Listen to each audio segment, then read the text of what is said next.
Chers amis, nous voilà réunis pour cette deuxième semaine autour des 5 essentiels qui nous mènera jusqu'à la Pentecôte, après avoir exploré les joies et les peines et les difficultés, mais aussi l'extraordinaire fécondité de la prière et de la vie de prière avec le Père Stanislas la semaine dernière.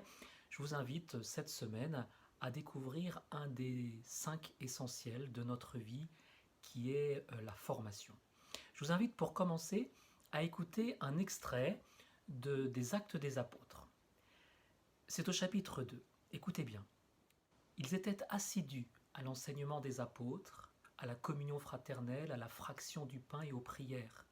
La crainte de Dieu était dans tous les cœurs à la vue des nombreux prodiges et des signes accomplis par les apôtres. Tous les croyants vivaient ensemble et ils avaient tout en commun. Ils vendaient leurs biens et leurs possessions et ils en partageaient le produit entre tous, en fonction des besoins de chacun. Chaque jour, d'un même cœur, ils fréquentaient assidûment le temple, ils rompaient le pain dans les maisons, ils prenaient leur repas avec allégresse et simplicité de cœur. Ils louaient Dieu et avaient la faveur du peuple tout entier. Chaque jour, le Seigneur leur adjoignait ceux qui allaient être sauvés. Vous avez peut-être remarqué dans les 5 essentiels qui sont rappelés ici dans cet épisode de la vie de la communauté chrétienne naissante, la formation est quasiment le premier pilier qui est exposé. Vous l'avez entendu, hein, ils étaient assidus à l'enseignement des apôtres. Alors frères et sœurs, si saint Luc, dans les Actes des Apôtres, nous rappelle que la formation est essentielle, eh bien c'est parce que le Christ lui-même, dans son ministère, nous a confié effectivement d'être ses disciples, d'être à l'écoute, à son école, puis d'être nous aussi, ensuite des proclamateurs de ce royaume. Allez de toutes les nations, faites des disciples, baptisez-les au nom du Père et du Fils et du Saint-Esprit. Apprenez-leur à garder les commandements. Eh bien, cela nous l'avons reçu.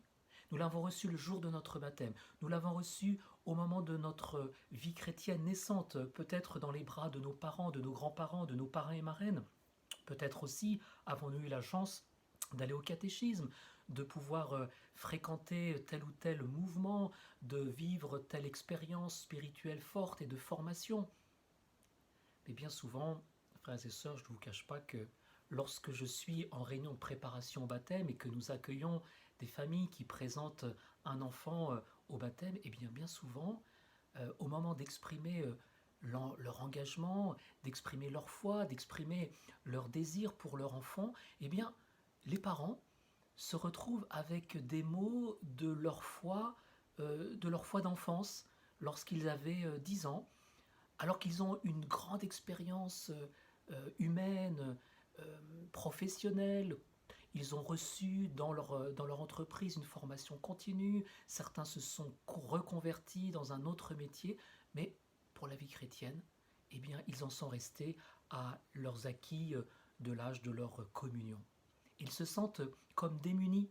C'est pas du tout un jugement de ma part, mais ils se sentent voilà, démunis devant cette inadéquation entre cette maturité humaine qu'ils ont acquis et puis cette maturité aussi d'expérience d'élever des enfants. Et quand il s'agit de leur parler de Dieu ou de parler de Dieu pour eux-mêmes, eh bien, ils sont démunis. Vous voyez, à ce moment-là, intérieurement, je ne leur dis pas, mais je touche du doigt cette nécessité à tout âge de la vie, qui que nous soyons, quelles que soient nos capacités, de continuer à nous mettre à l'école du Christ et de continuer à l'écouter, à l'entendre. Vous savez, il ne s'agit pas seulement de dire je crois. C'est beau, hein? C'est beau. Et lorsque quelqu'un me dit, vous savez, Père, je suis très croyant, ou ma maman, elle était très croyante, c'est magnifique. Mais il ne s'agit pas non plus de dire, vous savez, monsieur le curé, j'ai tout fait. Baptême, communion, renouvelation, confirmation, mariage. C'est très beau de vivre ainsi et d'avoir le désir d'avancer dans la vie chrétienne, mais il est essentiel d'avoir aussi au cœur ce désir de cheminer, d'approfondir sans cesse Eh bien, le mystère de Dieu et du Christ. Alors ils nous sont donnés beaucoup de moyens, et vous le vivez sans doute pendant ce temps de confinement, des conférences en ligne, le catéchisme de l'Église catholique, pour les plus jeunes c'est le Yucat, ce sont les homélies, ce sont des MOOC, ce sont la vie des saints, c'est la liturgie, bref, autant de moyens qui nous invitent à nous former, mais plus exactement aussi à nous laisser former par le Christ. Parce que cette formation, elle n'est pas seulement intellectuelle, du l'ordre de la connaissance, mais c'est d'abord un acte de foi, de dire au Seigneur, j'ai besoin d'être enseigné par toi, j'ai besoin d'être guidé, j'ai besoin d'être coaché par toi, j'ai besoin que tu sois mon maître, puisque je veux être ton disciple. Vous voyez, en Matthieu 6, 34, l'évangéliste nous dit, Jésus les entretenait longuement.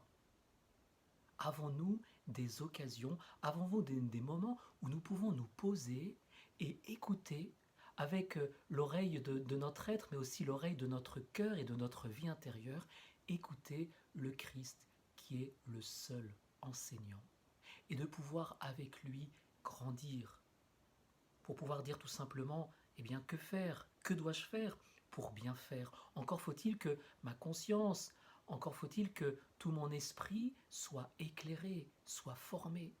Et vous voyez, cet essentiel de la formation, c'est un processus de croissance.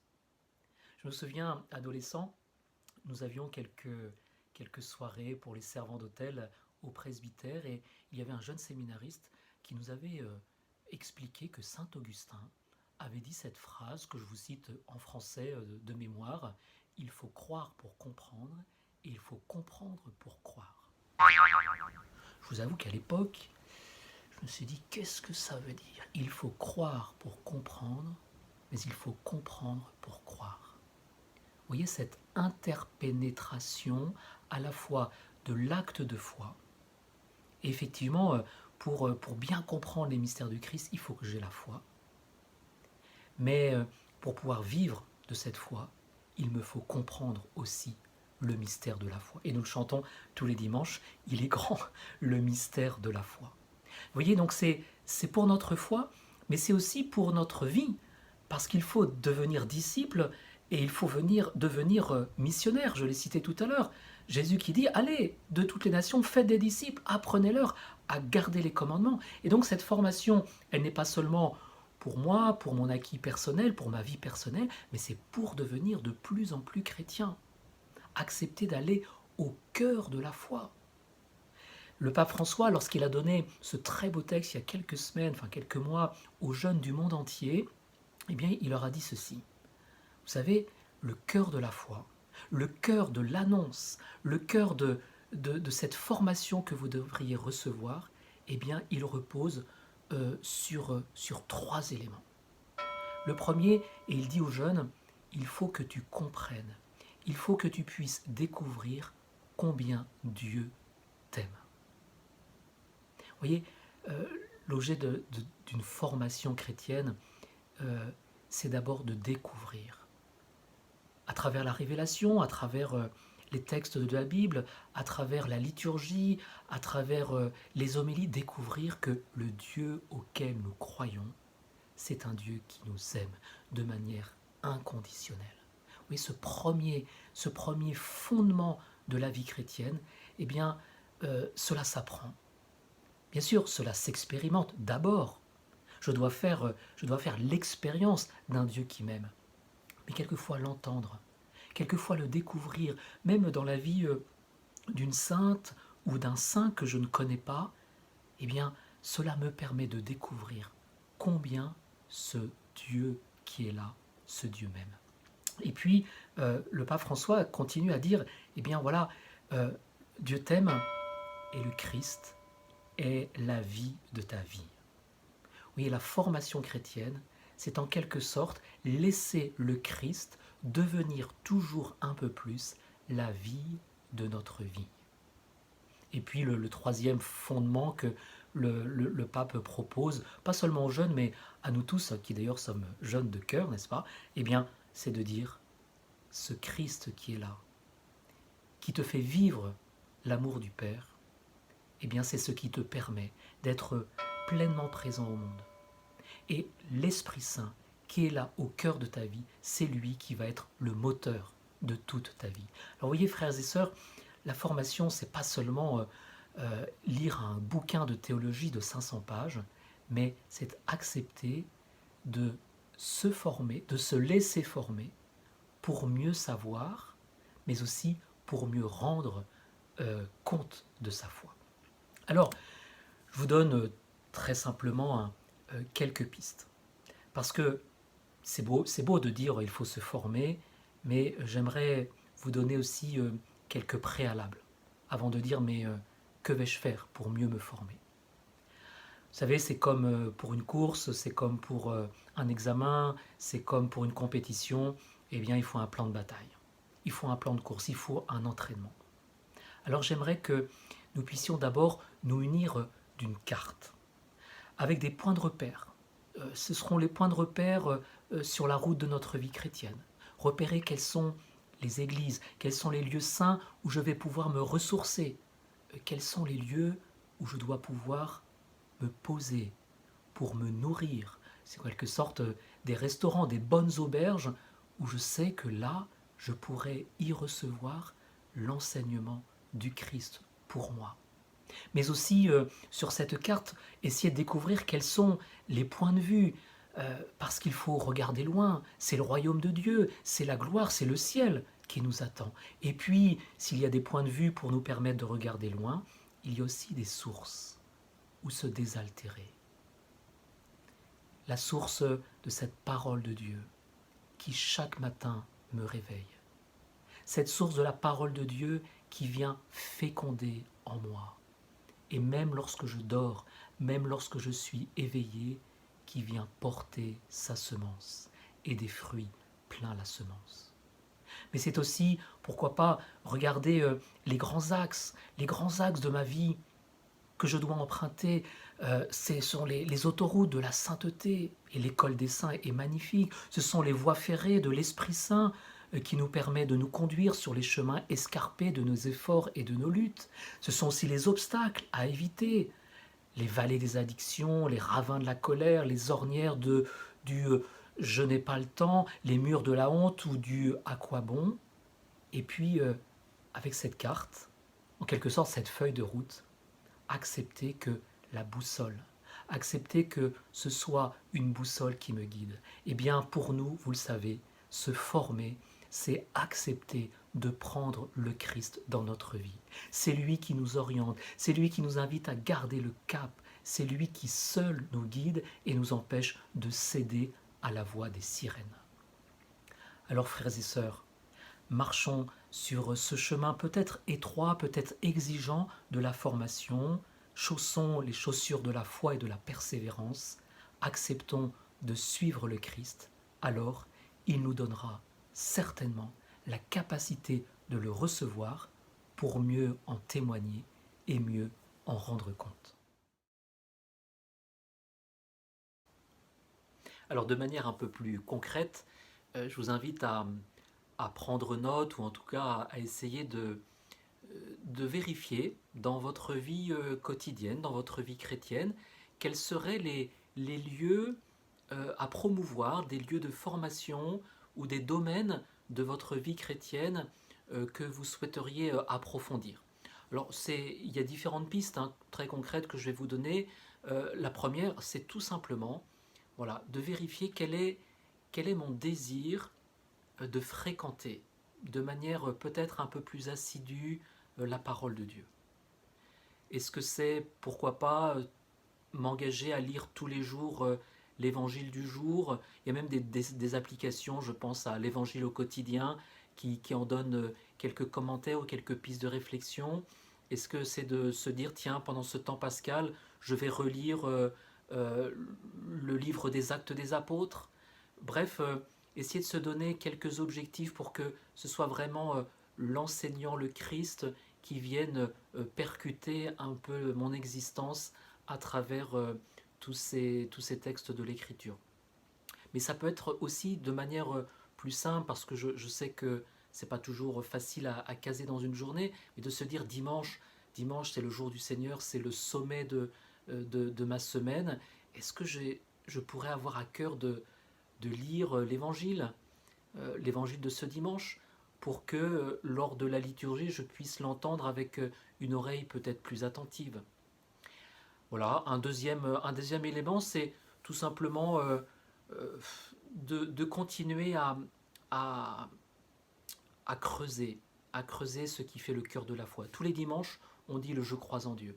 Récemment, il y a une dame qui m'a dit je ne comprends pas très bien ce que ça veut dire, il est descendu aux enfers. Et bien tiens, voilà, c'est l'occasion à chaque fois de réagir sur des expressions comme celle-ci qui nous semblent peut-être un peu plus difficiles, et de se dire, voilà, quel est l'article, quel est le lieu, quelle est la personne à qui je vais pouvoir m'adresser pour que je ne reste pas dans le flou et que je puisse approfondir tel ou tel point, ou réagir sur une homélie que j'ai pu entendre, ou même sur certains gestes que j'accomplis tous les dimanches à la messe, mais sans vraiment en comprendre le sens.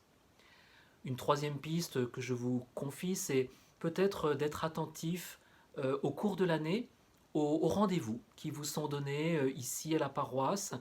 Il existe des soirées de formation, il existe des journées alors de récollection, mais qui nous introduisent aussi de manière à entrer plus avec une meilleure intelligence dans le temps de l'Avent, dans le temps du Carême. Bref, il y a des lieux qui nous sont donnés. Alors c'est vrai que c'est un peu exigeant, c'est vrai qu'il faut sortir, c'est vrai qu'il faut s'organiser, mais je crois qu'il y a là vraiment une exigence. Si vraiment nous voulons être fidèles à notre baptême, il faut vraiment se donner le temps et les moyens pour se former. Une autre piste, c'est tout simplement de se dire, tiens, j'aimerais explorer les écrits de grands saints, de docteurs de l'Église, pour qu'ils puissent me dire un peu plus ce que Dieu, quelle est la volonté de Dieu pour moi. Alors voilà, il existe de nombreux ouvrages et nous prêtres, on est prêts aussi à vous conseiller telle ou telle lecture pour que par l'intermédiaire d'un grand saint ou d'une grande sainte de notre histoire, eh bien vous puissiez tout simplement approfondir ce mystère de la foi. Et puis continuer à être curieux. Alors c'est vrai que sur le net, il y a à boire et à manger. Il faut être un peu vigilant aussi dans sa manière d'explorer le net, mais quelquefois il y a des sources qui sont magnifiques, des vidéos qui viennent éclairer une journée ou qui viennent donner à penser, et puis de manière plus concrète, un bel ouvrage, le Père Stanislas vous l'a cité la semaine dernière, le catéchisme de l'Église catholique. Voilà, j'ai une question, et bien là je vais trouver à la fois des éléments de réponse et aussi des lieux, des références pour pouvoir aller plus loin. Et puis tiens, j'ai entendu le pape qui a prêché à telle occasion, ou j'ai entendu dire qu'il avait écrit à tel fidèle ou à telle catégorie de fidèles. Eh bien, je vais essayer de me confronter un peu à ce texte, même si j'ai peut-être un peu plus de difficulté à tout comprendre, essayer de découvrir ce que Dieu tout simplement veut me faire comprendre. Voilà, alors acceptez si vous le voulez bien, d'avoir un peu d'exigence de ce côté-là pour que ce deuxième essentiel de notre vie chrétienne après la prière, la formation, eh bien, puisse vraiment ancrer en nous le désir de servir, la joie de croire et la folie d'aimer avec le Christ. Bon courage. J'ai vu des fleuves d'eau vive, Alléluia, Alléluia, jaillir du côté du temple, Alléluia, Alléluia. J'ai vu la source du temple, Alléluia, Alléluia, grandir en un fleuve immense, Alléluia.